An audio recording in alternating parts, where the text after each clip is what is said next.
हमने endomembrane system को complete कर लिया। एंडोमेम्ब्रेन सिस्टम में जो 4 सेल ऑर्गेनल थे मैम, हमने उनको रीड कर लिया। कौन कौन से? Endoplasmic reticulum, Golgi body, lysosome and vacuole. Then उसके बाद में जो हमारा टॉपिक आता है वो आता है माइटोकॉन्ड्रिया। अब हम जो रीड करेंगे वो करेंगे माइटोकॉन्ड्रिया को समझेंगे, इसके कंसेप्ट को समझेंगे और इसे एनसीईआरटी से रीड करेंगे। देखो माइटोकॉन्ड्रिया, माइटोकॉन्ड्रिया जो है हमने देखा था कि मैंने आपको बताया था माइटोकॉन्ड्रिया में क्या है कि एक डबल मेम्ब्रेन बाउंड स्ट्रक्चर होती है। हम एनसीईआरटी का डायग्राम पे देखेंगे कुछ इस तरीके से, बाहर वाली मेम्ब्रेन होती है और एक अंदर वाली मेम्ब्रेन होती है। अंदर वाली मेम्ब्रेन जो होती है वो इस तरीके से अंदर फोल्ड हो जाती है और इनकी जो फोल्डिंग होती है इन्हें बोलते हैं क्रिस्टी। क्या बोलते हैं इसकी फोल्डिंग को? इनकी फोल्डिंग को बोलते हैं क्रिस्टी। ठीक है, बच्चे क्रिस्टी और सिस्टर्नी को बहुत कंफ्यूज करते हैं। सिस्टर्नी हमने कहाँ पढ़ी थी? सिस्टर्नी आप बोलोगे कि मैम हमने पढ़ी थी गोल्जी बॉडी में। गोल्जी बॉडी में जो flat sac like disc like structure थी उसको हमने सिस्टर्नी बोला था। और जो माइटोकॉन्ड्रिया है, माइटोकॉन्ड्रिया की मेम्ब्रेन फोल्ड होकर क्या बना लेती है? अंदर क्रिस्टी बना लेती है। तो रीड करते हैं एनसीईआरटी में माइटोकॉन्ड्रिया के बारे में क्या लिखा हुआ है। माइटोकॉन्ड्रिया, माइटोकॉन्ड्रिया को सिंगुलर में क्या बोलेंगे? माइटोकॉन्ड्रियन बोलेंगे। बात ध्यान रखनी है, ठीक है। Mitochondria unless specifically stained are not easily visible under the microscope. Mitochondria के बारे में हमें एक बात ध्यान रखें कि जब तक माइटोकॉन्ड्रिया को हम क्या नहीं कर लेते, स्टेन नहीं कर लेते ना, तब तक हम इसे माइक्रोस्कोप के नीचे इजीली विजिबल नहीं होता। ये मतलब हमें पहले माइटोकॉन्ड्रिया को स्टेन करना पड़ता है, इसके ऊपर डाई डालनी पड़ती है कोई, जिससे हम इसे स्टेन करते हैं। फिर उसके बाद में क्या करते हैं, हम इसे माइक्रोस्कोप के नीचे इजीली विजिबल हो जाता है हमारे लिए डाई डालने के बाद में। डाई डालने से पहले नहीं होता, मतलब स्टेन करने से पहले नहीं होता है। The number of mitochondria per cell is variable depending on the physiological activity on the cell. अब हम एक बात जानिए, जैसे हमने देखा था गोल्जी बॉडी के लिए कि जो गोल्जी बॉडी में सिस्टर नहीं थी उनका नंबर वेरी कर सकता है, वैसे ही क्या होता है कि माइटोकॉन्ड्रिया का नंबर सेल टू सेल क्या कर सकता है? वेरी कर सकता है। कि हो सकता है कि किसी सेल के अंदर माइटोकॉन्ड्रिया ज़्यादा हो और हो सकता है कि सेल के अंदर माइटोकॉन्ड्रिया कम हो। वो किसके ऊपर डिपेंड करेगा? वो सेल की फिजियोलॉजिकल एक्टिविटी के ऊपर डिपेंड करेगा। ठीक है ma'am.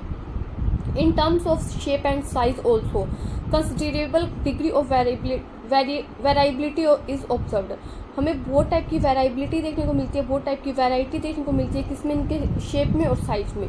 Typically it is sausage shaped और सिलेंड्रिकल हैविंग ए डायमीटर। देखो टिपिकली कैसे होंगे, या फिर टिपिकली इनकी शेप क्या होगी? ध्यान रखना, मेन सेटिक लाइन है, या फिर तो सॉसेज शेप होगी या फिर कैसे होगी? सिलेंड्रिकल शेप होगी। और इनका डायमीटर भी ध्यान रखना है। जैसे हमने गोल्जी बॉडी में बार बार आपको कंपेयर करके बता रही हूँ, या फिर डाटा इसीलिए बता रही हूँ क्योंकि डाटा में पिछली बार तो नहीं, एक बार नीट में क्वेश्चन पूछ लिया था डाटा पे बेस पे इसी सेल वाले चैप्टर से कि इसका डायमीटर कितना है, माइक्रोप्लाज्मा का साइज पता नहीं, ऐसा कुछ पूछा था इन्होंने। ठीक है, तो फिर क्या हुआ कि बच्चों को ये हुआ कि इस टाइप का क्वेश्चन तो एनसीईआरटी से कोई बन ही नहीं सकता या फिर एनटीए पूछ ही नहीं सकता, नीट में आ ही नहीं सकता। तो उस टाइम बच्चे उसको बहुत गलत करके आए थे, छोड़ के आए थे, क्योंकि वो फर्स्ट टाइम कुछ इस टाइप का क्वेश्चन सामने आ गया था। तो इसलिए मेरे डायमीटर जो दिया हुआ है, कोई डाटा दिया हुआ है, कोई शेप, कोई लेंथ, कोई विड्थ, कुछ भी दे तो हमें वो लर्न करना है। जैसे हमें गोल्जी बॉडी में सिस्टर्नी का डायमीटर दिया हुआ था 0.5 to 1 माइक्रोमीटर, वही हमें यहाँ पे दिया हुआ है माइटोकॉन्ड्रिया का diameter 0.2 to 1 micrometre, average 0.5 micrometre. ठीक है, कितना ध्यान रखना है? 0.2 to 1 माइक्रोमीटर। एंड अगर हम इसका एवरेज निकालें तो एवरेज कितना आ जाएगा? 0.5 माइक्रोमीटर क्या आ जाएगा? इसका एवरेज आ जाएगा। ठीक है ma'am. And length 1 to 4.1 micrometre. और इसकी लेंथ भी ध्यान रखिए, मतलब एक तो ये लेंथ होगी और ऐसे होगा डायमीटर। ठीक है, तो लेंथ तो कितनी है? 1 to 4.1 माइक्रोमीटर, या फिर 1.4 भी याद रखोगे तो भी अप्रोक्सीमेटली आप कर पाओगे। और ये है 0.2 to 1 माइक्रोमीटर। ठीक है, और अप्रोक्स मतलब एवरेज में है 0.5 माइक्रोमीटर। तो दोनों चीज़ें ध्यान रखनी है, माइक्रोमीटर में ही है सारा डाटा, इनके यूनिट किस में? माइक्रोमीटर में। Okay ma'am. Each mitochondrion is a double, मैंने बताया था ना माइटोकॉन्ड्रिया कैसी स्ट्रक्चर है, माइटोकॉन्ड्रिया एक डबल मेम्ब्रेन बाउंड स्ट्रक्चर है। देखो डायग्राम भी आ गया आपके सामने, पहले मैं थोड़ा सा डायग्राम को डिस्कस कर देती हूँ। क्या लिखा? Structure of mitochondria longitudinal section. हमें माइटोकॉन्ड्रिया का क्या दिया? स्ट्रक्चर दिया, उसका लॉन्गिट्यूडनल सेक्शन दिखाए हुए है। देखो बाहर ये ऐसे करके माइटोकॉन्ड्रिया बनाया हुआ है ना, देखो इसको ऐसे काट के दिखाया इन्होंने। अगर मैं कलर दूसरा लूँ, ये देखो ऐसे ये हो गया माइटोकॉन्ड्रिया, और इसको इन्होंने क्या किया? लॉन्गिट्यूडनल सेक्शन से काट के दिखाया है। तो ये जो बाहर वाली मेम्ब्रेन है ये तो किसकी? Outer membrane. और ये अंदर वाली मेम्ब्रेन देखो ऐसे अंदर क्या बना रही है? ऐसे फोल्ड होकर फोल्डिंग बना रही है। इन फोल्डिंग को क्या बोलेंगे? क्रिस्टा बोलेंगे, क्रिस्टी बोल देंगे। और ये क्या होगी? इनर मेम्ब्रेन होगी। ठीक है मैम। और इसके बीच में अगर मैं आपको ऐसे बना के दिखाऊँ अपने हाथ से, तो ये तो क्या होगी मैम? आउटर मेम्ब्रेन होगी। ये क्या होगी मैम? इसकी इनर मेम्ब्रेन होगी। और इसके बीच में क्या भरा होगा मैम? मैट्रिक्स भरा होगा। आउटर और इनर मेम्ब्रेन के बीच में थोड़ा बहुत गंदा डायग्राम बना है। और मैम ये जो फोल्डिंग है इनको हम क्या बोल देंगे मैम, क्रिस्टा बोल देंगे, क्रिस्टी बोल देंगे। और इन दोनों मेम्ब्रेन के बीच में जो स्पेस है मैम, ये वाला स्पेस जो इन दोनों यहाँ पे जो मैंने ये डार्क किया है, मेम्ब्रेन के बीच में जो स्पेस है ब्लू कलर से मार्क कर रही हूँ मैं, ये वाला, ये क्या आ जाएगा मैम, इंटर मेम्ब्रेन स्पेस। तो ये क्या हो गया, इंटर मेम्ब्रेन स्पेस। यहाँ पे जो स्पेस आ जाएगा वो क्या आ जाएगा, इंटर मेम्ब्रेन स्पेस। तो 5 नाम हमें ध्यान रखने हैं। 5 नाम ही हमने एंडोप्लाज्मिक रेटिकुलम के डायग्राम में देखे थे। गोल्जी बॉडी के डायग्राम में तो सिर्फ एक ही नाम था, सिस्टर्नी। लाइसोसोम और वैक्यूल का डायग्राम एनसीईआरटी में दिया ही नहीं हुआ। उसके बाद हमने पढ़ा माइटोकॉन्ड्रिया। सेल ऑर्गेनल की बात करूँ तो मैं तो सेल मेम्ब्रेन पढ़ा था, उसका डायग्राम था, सेल वॉल का डायग्राम था नहीं। यूकैरियोटिक सेल में जब से हमने सेल ऑर्गेनल को पढ़ना स्टार्ट किया तब से इंडिविजुअली लिखा होता है कि हम इंडिविजुअली हर सेल ऑर्गेनल को स्टडी करेंगे।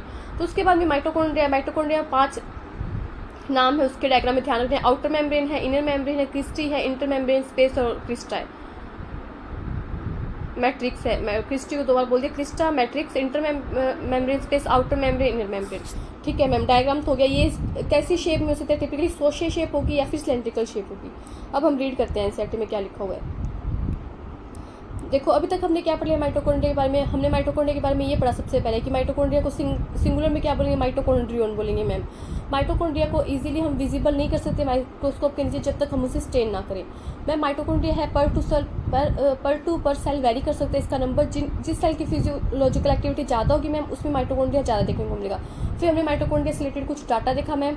उसका जो डायमीटर है वो 0.2 to 1 माइक्रोमीटर है। एवरेज निकाली तो मैम 0.5 माइक्रोमीटर आएगा। फिर हमने उसकी लेंथ देखी मैम, लेंथ 1 से लेके 4.1 माइक्रोमीटर तक हो सकती है मैम। ठीक है मैम। फिर हमने ये देखा कि जो माइटोकॉन्ड्रिया है वो एक डबल मेम्ब्रेन बाउंड स्ट्रक्चर है और इसकी जो इसके नंबर भी वेरी करते हैं सेल टू सेल और मैम इसकी शेप भी वेरी कर सकती है। टिपिकली सोशे शेप का होगा या फिर सिलेंड्रिकल शेप का होगा। अब आगे बढ़ते हैं। Mitochondria is A double membrane bound structure. ठीक है मैम, अभी हमने डायग्राम में भी देख लिया। डायग्राम में 5 नाम देखिए।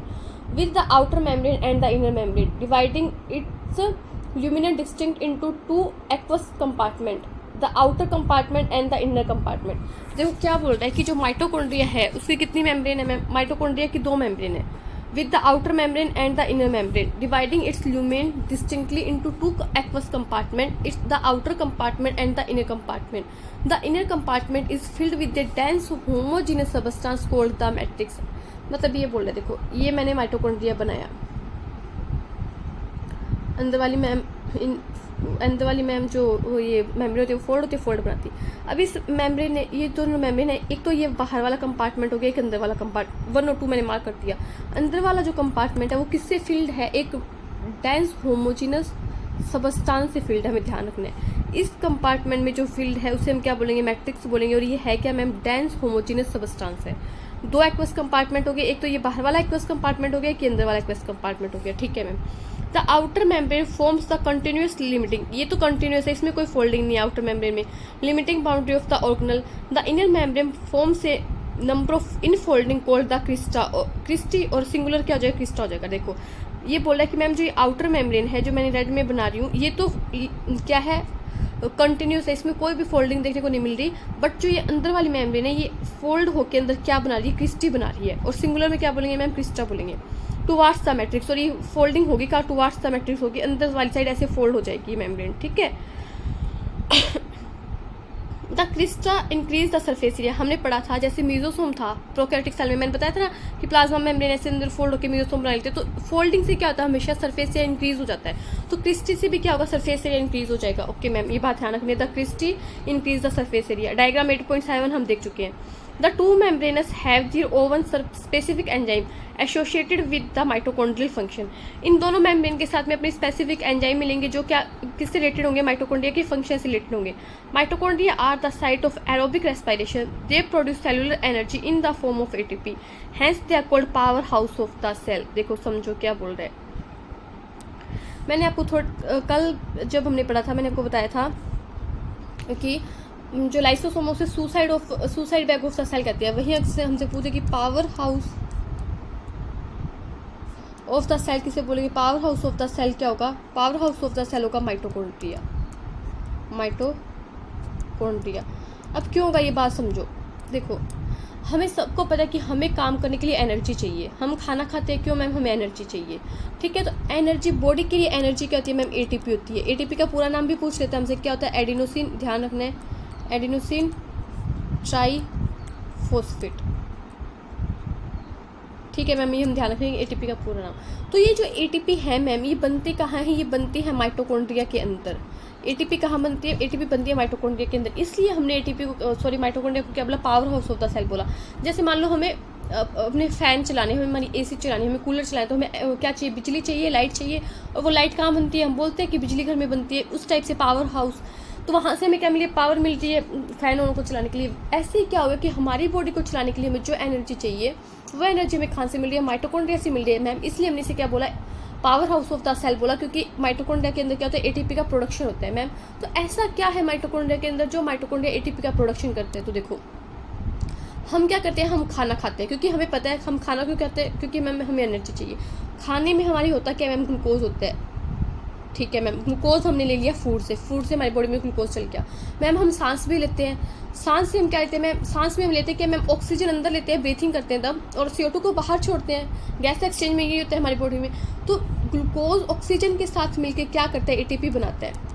ये हमें बात ध्यान रखनी है। साथ में CO2 भी बनता है, साथ में वाटर भी बनता है। वो हम पूरा रेस्पिरेशन वाला चैप्टर पढ़ेंगे तब देखेंगे। बट साथ में क्या बनता है? एटीपी बनता है। ये ग्लूकोज ऑक्सीजन के साथ में टूट के एटीपी बना रहा है in the presence of oxygen. किसकी प्रेजेंस में टूटा? ऑक्सीजन की प्रेजेंस में। तो इसे बोलते हैं एरोबिक रेस्पिरेशन। एरोबिक स्पेलिंग गलत लिखी है ना, एरोबिक रेस्पिरेशन बोलते हैं। जो रेस्पिरेशन ऑक्सीजन की प्रेजेंस में होता है मैम, उसे तो बोलते हैं एरोबिक रेस्पिरेशन। और जो रेस्पिरेशन ऑक्सीजन की एब्सेंट में होता है मैम, उसे बोलते हैं एनएरोबिक रेस्पिरेशन। दोनों टर्म ध्यान में रखनी है, पूछी जाती है एग्जाम में। तो एरोबिक रेस्पिरेशन कहाँ चलता है मैम? माइटोकॉन्ड्रिया के अंदर चलता है। ये प्रोसेस कहाँ चलती है मैम? माइटोकॉन्ड्रिया के। और माइटोकॉन्ड्रिया में क्या होता है मैम? ग्लूकोज ऑक्सीजन के साथ, ऑक्सीजन की प्रेजेंस में ग्लूकोज टूटता है, एटीपी बनता है। इस प्रोसेस को हम एरोबिक रेस्पिरेशन बोलते हैं। और इसलिए हमने क्या बोला? क्योंकि ये प्रोसेस चल कहाँ नहीं है मैम? माइटोकॉन्ड्रिया के अंदर चल रही है। तो हमने क्या बोला? माइटोकॉन्ड्रिया को power house of the cell बोला। देखो, जब हम रेस्पिरेशन वाला चैप्टर पढ़ेंगे ना, एरोबिक रेस्पिरेशन पढ़ेंगे, उसमें एनएरोबिक भी है। जब ये चैप्टर पढ़ेंगे उसमें आपको एरोबिक रेस्पिरेशन में 3 चीज़ें होती है। फर्स्ट स्टेप होता है ग्लाइकोलाइसिस। सेकेंड स्टेप होता है क्रेब्स साइकिल। थर्ड स्टेप होता है ETS बोल दो, इलेक्ट्रॉन ट्रांसपोर्ट सिस्टम बोल दो, इलेक्ट्रॉन ट्रांसपोर्ट चेन बोल दो, इलेक्ट्रॉन ट्रांसपोर्ट सिस्टम बोल दो, या फिर इलेक्ट्रॉन ट्रांसपोर्ट ETC बोल दो, इलेक्ट्रॉन ट्रांसपोर्ट चेन बोल दो। ये तीनों प्रोसेस होती है किसमें? एरोबिक रेस्पिरेशन में। इसमें से जो क्रेब्स साइकिल है वो तो चलता है माइटोकॉन्ड्रिया की मैट्रिक्स में। माइटोकॉन्ड्रिया की मैट्रिक्स जो हमने पढ़ा था, होमोजेनस जेल सबस्टेंस है इनर मेम्ब्रेन के अंदर, उसमें। और जो ETC ये चलता है इनर मेम्ब्रेन पे। इनर मेम्ब्रेन की जो फोल्डिंग हुई है ना क्रिस्टी, वहाँ पे F0F1 पार्टिकल होते हैं, वहाँ पे चलते हैं। हम पूरा पढ़ेंगे इसको। और ये जो ग्लाइकोलाइसिस है ये चलता है साइटोप्लाज्म में। तो ये दोनों प्रोसेस कहाँ चल रही है मैम? माइटोकॉन्ड्रिया में चल रही है। एक माइटोकॉन्ड्रिया के मैट्रिक्स में चल रही है मैम, एक माइटोकॉन्ड्रिया के इनर मेम्ब्रेन पे चल रही है। और इन दोनों प्रोसेस में क्या होता है मैम? एटीपी का प्रोडक्शन होता है। ये इसमें भी एटीपी बनती है, बट ये एनारोबिक रेस्पिरेशन में भी होता है। तो मैं जो माइटोकॉन्ड्रिया में चल रहा है, मैं मेनली उनकी बात करती हूँ। तो इसीलिए हमने क्या बोला?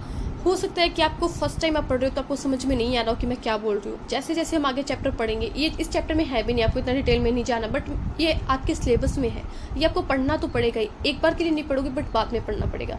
तो मैं क्या बोल रही हूँ ध्यान से समझेंगे। एक बार मैं दोबारा से रिवाइज करी हूँ धीरे धीरे।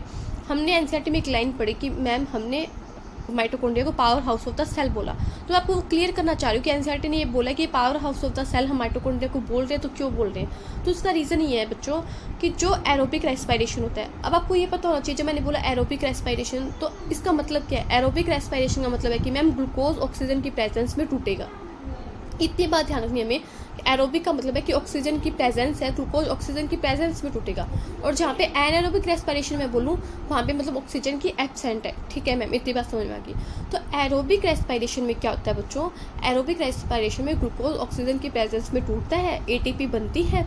और ये एटीपी बनती जो है वो बनती कहाँ है मैम? ये जो प्रोसेस है वो सेल के अंदर, जो माइटोकॉन्ड्रिया है ना मैम, उसके अंदर चलती है। तो इसलिए हमने क्या बोला? क्योंकि माइटोकॉन्ड्रिया के अंदर प्रोसेस चल रही है, माइटोकॉन्ड्रिया में एटीपी बन रहा है, तो हमने क्या बोल दिया? माइटोकॉन्ड्रिया का power house of the cell बोल दिया। और ये जो सारी प्रोसेस है, ग्लाइकोलाइसिस है, क्रेब्स साइकिल है, ETC है, ये हम पूरा एक अलग से चैप्टर दिया उसमें पढ़ेंगे कौन सी प्रोसेस कहाँ चलती है। इसकी साइट पे क्वेश्चन आता है। ये PYQ है कि ग्लाइकोलाइसिस सेल के अंदर कहाँ चलता है? साइटोप्लाज्म में चलता है। ये क्वेश्चन पहले आए हुए, तो आपको ये माइंड में क्लियर तो करना ही पड़ेगा, बट धीरे धीरे हम क्लियर करेंगे, जल्दी नहीं। अभी हमारे पास टाइम है, तो हम चीज़ों को समझते हुए, कंसेप्ट को क्लियर करते हुए चलेंगे। चलो भाई NCERT रीड करते हैं, ज़्यादा नहीं। देखो क्या लिखा हुआ है।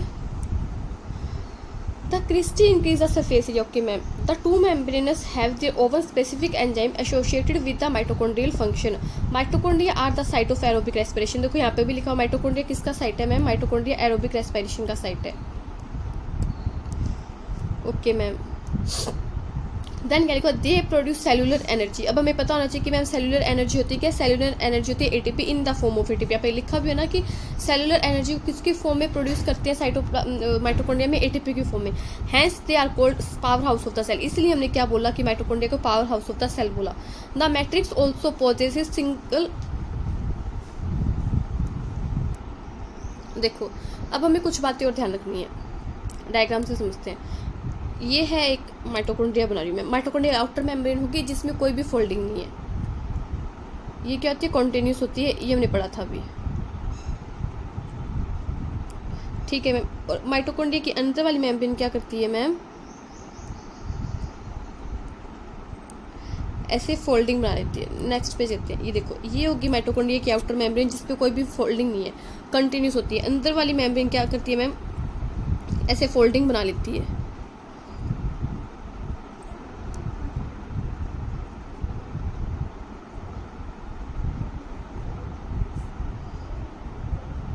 ये फोल्डिंग बना ली, तो ये तो, और बीच में जो सबस्टांस होता है ये क्या होता है, मैट्रिक्स होता है। मैं थोड़ी सी मार्किंग करूँ तो ये तो है मैम आउटर मेम्ब्रेन, मैं थोड़ा थोड़ा ही लिखूंगी, ज़्यादा नहीं, इतना स्पेस नहीं है। ये है मैम इनर मेम्ब्रेन, और मैम ये जो फोल्डिंग है इसे क्या बोलेंगे मैम, क्रिस्टा बोलेंगे या क्रिस्टी बोल देंगे, ठीक है मैम। ये अंदर जो फ्लूइड भरा हुआ है, होमोजीनियस सबस्टांस जो है, डेंस होमोजीनियस सबस्टांस, इसे हम क्या बोल देंगे मैम, मैट्रिक्स बोल देंगे मैम। इसे क्या बोल देंगे, इंटर मेम्ब्रेन स्पेस बोल देंगे। इतनी ही नेमिंग क्या की हुई है आपकी एनसीईआरटी में की हुई है, हमने सारी नेम लिख ली ना एनसीईआरटी के डायग्राम की, इससे इंटर मेम्ब्रेन स्पेस बोल दिया, ठीक है बच्चों। उसके बाद में क्या होता है कि ये जो मैट्रिक्स है यहाँ पे होमोजीनियस, ये डेंस सबस्टांस जो भरा हुआ है, इसमें हमें कुछ चीज़ें और भी देखने को मिलती है। माइटोकॉन्ड्रिया में जैसे हमने देखा था कि जो एक बैक्टीरिया सेल होती है उसके पास में एक क्या होता है, खुद का एक, ऐसे देखा था ना बैक्टीरिया सेल के पास में एक डबल स्टैंडर्ड सर्कुलर डीएनए होता है, वैसे ही माइटोकॉन्ड्रिया के पास में खुद का एक डबल स्टैंडर्ड सर्कुलर डीएनए होता है। तो मैंने एक डबल स्टैंडर्ड सर्कुलर डीएनए बना दिया। माइटोकॉन्ड्रिया के पास में खुद के राइबोसोम होते हैं, तो मैंने राइबोसोम बना दिए। एक ना थ्योरी चलती है एंडोसिम्बायोसिस थ्योरी, एंडोसिम्बायोसिस थ्योरी। देखो क्या होता है, ये थ्योरी एक्सप्लेन करती है कि माइटोकॉन्ड्रिया जो है ना वो पहले हो सकता है एक प्रोकैरियोटिक सेल थी। माइटोकॉन्ड्रिया में क्या बोलूँ, माइटोकॉन्ड्रिया पहले एक प्रोकैरियोटिक सेल थी, क्योंकि इसके जो फीचर है वो प्रोकैरियोटिक सेल जैसे हैं। हमने देखा था प्रोकैरियोटिक सेल में क्या होगा कि एक डबल स्टैंडर्ड सर्कुलर डीएनए होगा, वैसे इसके पास में डबल स्टैंडर्ड सर्कुलर डीएनए होता है। खुद का राइबोसोम होगा 70S, वैसे ही क्या होता है माइटोकॉन्ड्रिया के पास में भी 70S राइबोसोम होता है। ये जो राइबोसोम है वो कौन सा है, 70S। डीएनए कैसे डबल स्टैंडर्ड है, ये डबल स्टैंडर्ड डीएनए और कैसे सर्कुलर है। तो ये थ्योरी क्या बताती है, ये थ्योरी बताती है कि जो क्लोरोप्लास्ट है, हम आगे पढ़ेंगे क्लोरोप्लास्ट, और जो माइटोकॉन्ड्रिया है, ये दोनों पहले प्रोकैरियोटिक सेल थी। फिर ये क्या हो गया, ये प्रोकैरियोटिक सेल ने क्या कर लिया, सिम्बायोसिस कर लिया, किसके साथ में, यूकैरियोटिक सेल के साथ में। सिम्बायोसिस का मतलब होता है कि मान लो एक यूकैरियोटिक सेल है, ये बड़ी यूकैरियोटिक सेल है, छोटी प्रोकैरियोटिक सेल है। ये प्रोकैरियोटिक सेल क्या हुआ, बाद में इस यूकैरियोटिक सेल के अंदर आ गई और दोनों साथ में मिलकर रहने लगी। माइटोकॉन्ड्रिया ने क्या बोला, मैं तुझे एटीपी दे दूंगा और तू मेरा प्रोटेक्शन कर ले, क्योंकि प्रोकैरियोटिक सेल छोटे थी तो यूकैरियोटिक सेल क्या करते थे, प्रोकैरियोटिक सेल को खा जाते थे। ऐसे ये यूकैरियोटिक सेल है, ये क्लोरोप्लास्ट है, ये अंदर आके इसने बोला कि मैं तुझे खाना बना के दे दूँ, क्योंकि हमें पता है कि क्लोरोप्लास्ट में खाना बनता है, प्लांट्स में पड़ेंगे, और तू मेरा प्रोटेक्शन कर ले। तो दोनों एक दूसरे के काम आने लगे। वो उसे यूकैरियोटिक सेल को प्लास्टिक खाना देने लगा क्लोरोप्लास्ट, और जो यूकैरियोटिक सेल है वो क्या करने लगा, क्लोरोप्लास्ट का प्रोटेक्शन करने लगा। अब कोई दूसरा सेल उसे खा नहीं सकता था। तो इस टाइप की थ्योरी चलती है, एंडोसिम्बायोसिस थ्योरी। तो इसलिए माइटोकॉन्ड्रिया के अंदर हमें ध्यान रखना कि माइटोकॉन्ड्रिया के अंदर खुद का डीएनए होता है, खुद का राइबोसोम होता है। इसलिए माइटोकॉन्ड्रिया को हम क्या कहते हैं, सेमी ऑटोनोमस सेल ऑर्गेनल। ध्यान रखना है, semi autonomous cell organelles. Semi autonomous cell organelle तो है, एक तो है माइटोकॉन्ड्रिया, एक है क्लोरोप्लास्ट। ध्यान रखना, ये बात पूछा जाता है, ठीक है। तो यही बात है एनसीईआरटी में लिखी कि माइटोकॉन्ड्रिया में क्या देखने को मिलेगा, the matrix also possesses single circular DNA molecule. कैसा मॉलिक्यूल होगा, सिंगल होगा और सर्कुलर डीएनए मॉलिक्यूल होगा। ए फ्यू आरएनए मॉलिक्यूल्स, कुछ आरएनए भी देखने को मिलेगा। राइबोसोम कैसे होगा, 70S होगा। तो क्या देखने को मिलेगा, हमें सर्कुलर सिंगल सर्कुलर डीएनए देखने को मिलेगा, हमें आरएनए के मॉलिक्यूल भी देखने को मिलेंगे, राइबोसोम देखने को मिलेगा। मैंने बताया था कैसे होता है, 70S होता है। And the component required for the synthesis of protein, क्योंकि हमने देखा था कि मैम जो राइबोसोम होता है वो किस में हेल्प करता है, प्रोटीन सिंथेसिस में हेल्प करता है। हम ये 2-3 बार पढ़ चुके हैं। तो जो माइटोकॉन्ड्रिया वो कुछ प्रोटीन अपनी खुद की बना लेता है, इसलिए हमने सेमी ऑटोनोमस सेल ऑर्गेनल बोला। देखिए सेमी ऑटोनोमस का मतलब क्या होता है, सेमी का मतलब होता है हाफ, ऑटोनोमी का मतलब खुद की इंडिपेंडेंट होना, खुद से इंडिपेंडेंट होना। जैसे अगर आपके खर्चे 20,000 हैं, आप महीने के 20,000 कमा रहे हो, तो आप इंडिपेंडेंट हो, आप अपने पापा से पैसे नहीं ले रहे हो, ठीक है, खुद के खर्चे खुद निकाल रहे हो। अब आजकल बोलते हैं कि गर्ल्स को इंडिपेंडेंट होना चाहिए, किसी पे डिपेंड नहीं होना चाहिए। तो वही बात है, इंडिपेंडेंट का मतलब कि आप उसके ऊपर डिपेंड नहीं हो कि आपको वो सामने वाले पैसे देगा तो आपका घर का खर्चा चलेगा, ऐसे आप मान सकते हो। आपका खर्चा 20,000 है, आप 20,000 कमा रहे हो, तो आप डिपेंडेंट हो, फुल आपकी ऑटोनोमी, आपको कोई कुछ नहीं कह सकता। बट अगर आपके खर्चे 20,000 और आप 10,000 ही कमा रहे हो, 10,000 अपने पापा से ले रहे हो, तो आप सेमी ऑटोनोमी हो। आपकी जो ऑटोनोमी है वो सेमी ऑटोनोमी है, आप हाफ डिपेंडेंट हो अपने पापा पे, हाफ इंडिपेंडेंट हो। तो वही माइटोकॉन्ड्रिया होता है। जो माइटोकॉन्ड्रिया है उसके पास में 70S राइबोसोम भी है, उसके पास में अपना आरएनए भी है, उसके पास में अपना डीएनए भी है, और वो प्रोटीन सिंथेसिस के लिए जो और कंपोनेंट चाहिए वो भी है। बट क्या होता है कि ये जो प्रोटीन बनाता है वो अपनी रिक्वायरमेंट के लिए जो प्रोटीन चाहिए उसकी हाफ ही प्रोटीन बना पाता है।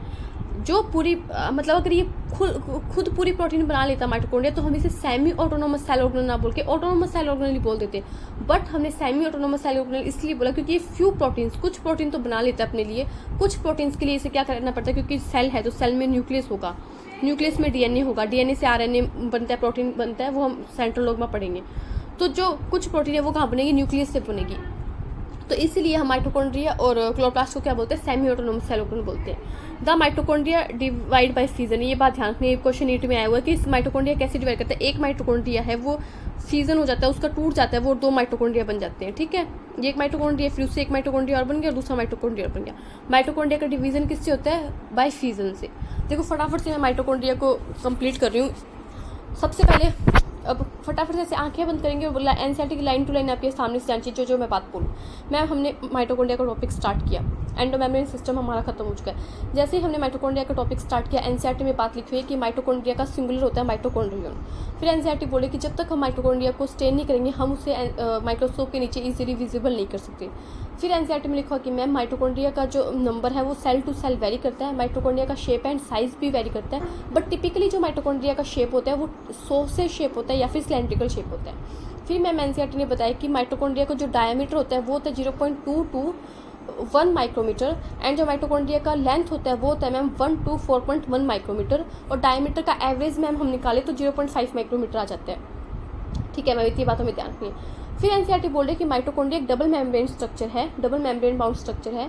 जो बाहर वाली मेम्ब्रेन है मैम वो कॉन्टिन्यूस है, उसमें कोई भी फोल्डिंग नहीं है, बट जो अंदर वाली मेम्ब्रेन है मैम वो मैट्रिक्स की तरफ फोल्ड होके मैट्रिक्स की तरफ उसकी फोल्डिंग हो जाती है, वो उन फोल्डिंग को बोलते हैं क्रिस्टा, सिंगुलर क्रिस्टा और वैसे क्रिस्टी बोलते हैं, ठीक है मैम।